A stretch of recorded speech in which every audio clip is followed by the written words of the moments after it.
Simbora! Vamos de dica de leitura? Qual será a dica de hoje, hein? Qual será? Salve, salve galera, professor Wellington Soares trazendo aqui uma sugestão de leitura para esse período aí carnavalesco, De Onde Eles Vêm, do Jefferson Tenório, escritor carioca que está arrebentando aí nessa literatura brasileira contemporânea. Ele já ganhou o prêmio Jabuti 2 vezes, o primeiro com Avesso da Pele, que fez sucesso dentro e fora do Brasil, e agora com esse daqui, De Onde Eles Vêm, que conta a história de um jovem negro de Porto Alegre que resolve ingressar no ensino superior utilizando-se da lei de cotas. E ele que foi discriminado a vida inteira, não é? Vai sofrer os mesmos preconceitos, as mesmas discriminações dentro da universidade, pelo fato de ser negro, pelo fato de ser pobre, pelo fato de ser desempregado, não é? Mas ele resolve fazer o curso de letras não para ser professor, mas para ser escritor. E ele rabisca alguns contos, submete esses contos a concursos literários, a revistas, a editoras, e no final ele vai ganhar um importante prêmio literário em Portugal, que ele resolve ir receber pessoalmente esse prêmio. Mas paralelamente a isso daí, tem os seus casos amorosos também. Primeiro com a Jéssica e depois com a Elisa. Mas ele cuida da avó, a avó enferma, Joelma, e cuida bem, cuida até o final, não é? E é uma trama muito bacana que eu sugiro que vocês leiam. A linguagem é extremamente acessível, você lê de um fôlego só, de uma noitada só, não é? O projeto gráfico extremamente bonito. Fica aí a dica, De Onde Eles Vêm, de Jefferson Tenório. Maravilha de dica! Gente, De Onde Eles Vêm, deu até vontade, né? Da gente conhecer o livro, ó. Boa dica pro carnaval, para esse período. Bom, mas seria bom mesmo, era se a gente pudesse entrevistar esse professor, né? Para falar sobre um dado alarmante. Sabia que pela primeira vez o número de não leitores superou o número de leitores no Brasil? Pois é, mas eu tenho uma surpresa. Entra aqui, professor Wellington. Olha, gente, ele mandou uma dica de leitura pra gente e eu não resisti. Prazer, meu querido professor, sente aqui. Não resisti. Trouxe ele aqui pra gente falar sobre esse dado, que é um dado muito triste. Pela primeira vez, o número de não leitores superou o número de leitores no Brasil. Não deve ser muito difícil da gente tirar uma conclusão meio que óbvia, né? O celular está concorrendo firmemente com os livros, não é isso, professor? É isso daí, e é lamentável, né? Não só esse aspecto do celular, mas também outros aspectos que estão relacionados. Além desse dado que você deu, pela primeira vez o número de não leitores supera o número de leitores, né? Ou seja, nós temos agora 53 a 47. Nós temos um dado também que nos preocupa bastante. Nós perdemos nesses últimos 4 anos quase 7 milhões de leitores. É muita gente. Olha a loucura que é isso daí. É claro que nós tivemos lá atrás a pandemia, não é? Nós tivemos também aí o fechamento de algumas editoras, de algumas livrarias, mas isso nos chama atenção. Ou seja, nós já líamos pouco, o brasileiro já lia pouco. Era uma média de 5 livros aí por ano. Quer dizer, é uma das médias mais baixas da América Latina e do mundo, né? E aí a gente se dá o luxo de perder leitores. E aí surge em nós esse sentimento de culpa. Principalmente quem lida com a educação e lida com atividades culturais, com feiras literárias. Professor, e isso também contribui para uma outra informação que é de que pela primeira vez perceberam a geração seguinte menos inteligente do que a geração anterior, né? Com menos conhecimento do que a geração anterior. A geração anterior lia mais, produzia mais e hoje as coisas estão ficando complexas.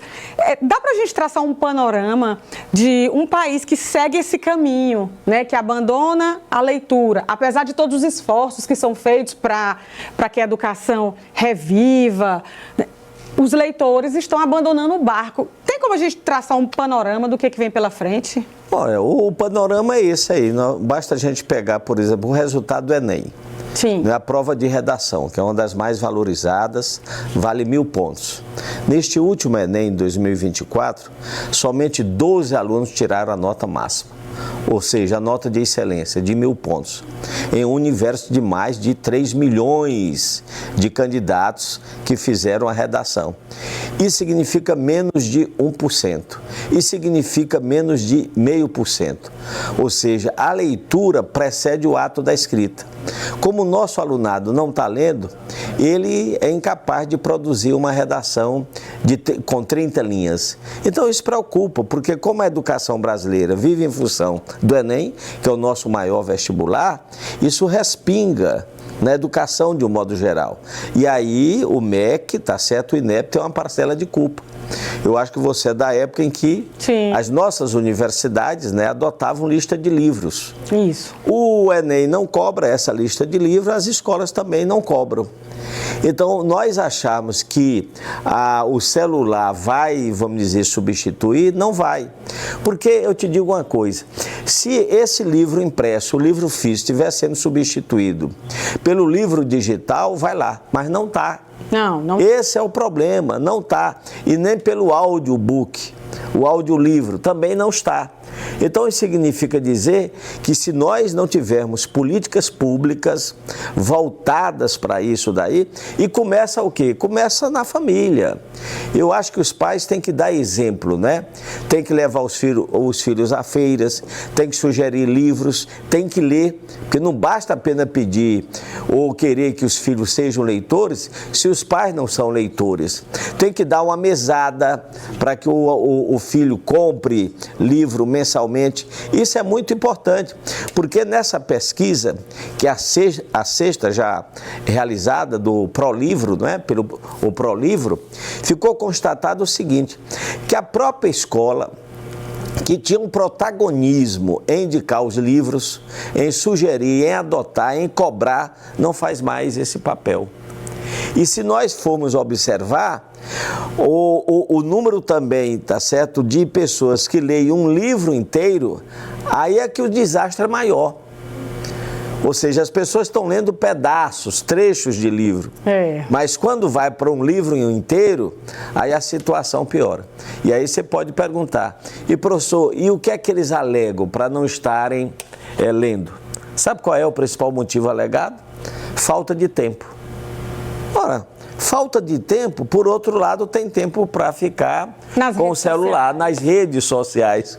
O brasileiro é um dos mais atuantes. Um dos mais atuantes, os que mais, vamos dizer, usam tempo para acessar as redes sociais. E para produzir conteúdo. Então, isso daí nos preocupa bastante, né?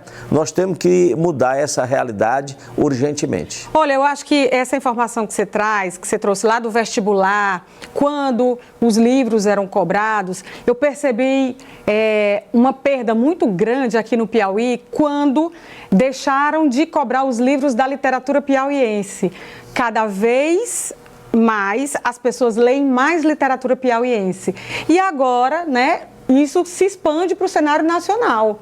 Exatamente, há um mutirão, porque eu acho que passa por um mutirão, envolvendo a Academia Piauiense de Letras, todas as demais academias, os educadores de um modo geral, de não só valorizarmos a literatura brasileira, a leitura de um modo geral, mas sobretudo a literatura piauiense. Mas o que é que acontece com o Enem? Retirou não só a literatura piauiense, mas a história piauiense, a geografia piauiense, Sim. a economia piauiense. Então há um limbo aí, tá certo? Um desconhecimento total da nossa realidade. E isso é preciso a gente reverter esse quadro, porque senão a tendência é o quê? Piorar.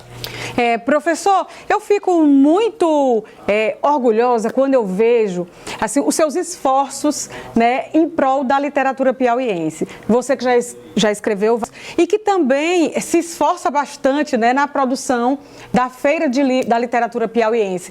Como é que segurar essa bandeira, levar ela adiante, né, para tentar um trabalho de todo um trabalho de convencimento e de sedução do público, né, pela nossa literatura. É porque eu aprendi desde cedo que o livro transforma vidas. O livro descortina horizontes. Para você ter ideia, o primeiro evento que eu realizei foi criar uma locadora de livros. Nós tínhamos em Teresina locadora de carro, de roupa, de CD, de DVD. Eu criei uma locadora, tá certo, de livros. Era um empréstimo. Porque geralmente quando a gente ia adotar em sala de aula, o aluno perguntava, mas professor, o livro é muito caro. Sim. Então nós adotávamos, vamos dizer, uma diária de 20 centavos. Depois nós partimos para as feiras literárias. Em 2003 nós nos juntamos, eu, professor Ciné Santos, professor Luiz Romero, professor Nilson Ferreira, e criamos a maior feira literária do Piauí, que é o Salip, não é? O Salão do Livro do Piauí. Eu passei 10 anos à frente desse evento. Depois saí. Já fui criar uma revista, tá certo, literária, sempre com outras pessoas, porque ninguém faz nada sozinho. E criei outras feiras literárias pelo Piauí. Atualmente eu estou, tá certo, à frente de 2 feiras. A primeira é a Feira da Literatura Piauiense. Nós já realizamos agora, ano passado, a 3ª edição, já vamos realizar este ano a 4ª edição, porque é preciso que o povo piauiense, ele se aproprie da literatura piauiense. É uma forma de você conhecer melhor o teu estado em todos os aspectos, porque nessas outras feiras o que é que acontece? Como os autores de fora são mais celebrados, são mais conhecidos, eles acabam levando vantagem. Então nós montamos aí, junto com o pessoal da Academia Teresinense de Letras, a Filipe, que é uma feira em que as pessoas circulando só encontram literatura piauiense, autores piauienses. Então não tem como elas não adquirirem os livros dos autores piauienses. Porque um fato acontece que nos deixa muito triste. Nós só tínhamos um autor piauiense que sobrevivia de literatura, que é o Assis Brasil. Olha que coisa doida. Então, quem é que perde com isso? O autor perde, a literatura perde, os leitores perdem. Ou seja, hoje é preciso você ter uma outra atividade e a literatura ela é feita nos momentos vagos. Como bico. Como bico. Então, nós queremos mudar essa realidade. Tá certo. E eu tô vendo que você trouxe aí, né, um material para mostrar para o nosso público. Eu quero saber o que tem aí. Sim, aí complementando, além da Filipe, eu organizo também a Balada Literária. Sim. Aí eu sou curador da Balada Literária, que foi um evento que surgiu lá em São Paulo em 2006. E em 2007 nós trouxemos para cá, porque o homenageado era Torquato Neto, e Torquato Neto é filho de Teresina. Então lá em São Paulo, este ano vai ser comemorado 20 anos, não é, da Balada Literária, e aqui nós vamos realizar a 9ª edição. Mas paralelamente a esse ato de ministrar aula, de ser professor, eu sou escritor também. Porque você vai lendo os outros escritores e você vai sentindo, vai se apaixonando, vai se envolvendo e sentindo a necessidade de escrever também. Eu já tenho aí uns 12 livros publicados, não é? E há uns 2 anos atrás eu estreiei até na literatura infantil. Eu escrevi Mimi, tá certo, a Cachorrinha. Deixa eu mostrar. Que foi um livro que eu dediquei à minha netinha, não é? A Isabelle. Então a Isabela, tá certo, é a protagonista dessa obra. Mas eu escrevo também contos, não é? Então são minhas 2 áreas, o conto e a crônica. E também a literatura infanto-juvenil. Mas organizo outras obras também, como é o caso aqui, entrevista com autores piauienses, tá certo? E um brother. Porque eu faço muito questão, não só nas feiras literárias, mas nesse tipo de obra, de dar ênfase aos autores contemporâneos. Ou seja, deixar claro que a literatura piauiense, Vivi, ela está se renovando. Ou seja, está surgindo uma nova geração de escritores que está fazendo bonito. Agora, qual é o grande problema? Precisa do outro lado, ou seja, do leitor.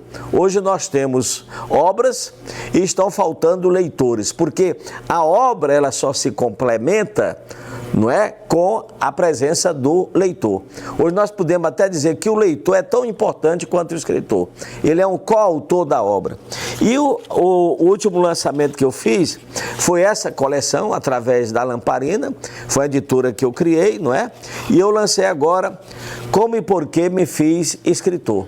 Porque eu observei também é que todo leitor, e eu sou um leitor, nós temos curiosidade em saber como é que aquele nosso autor ou autor editora de preferência, ele começou nessa sua trajetória literária. Quais foram os livros lidos, quais foram as influências literárias sofridas, como é que ele bancou a publicação do primeiro livro, foi com dinheiro próprio, a própria editora já lançou. Então são, vamos dizer, nuances que o leitor tem curiosidade em saber. Então aí nós lançamos, é um kit, observe aí que são 4 livretos, né? Um com o Gerrigo de Carvalho, que é o nosso melhor romancista, né?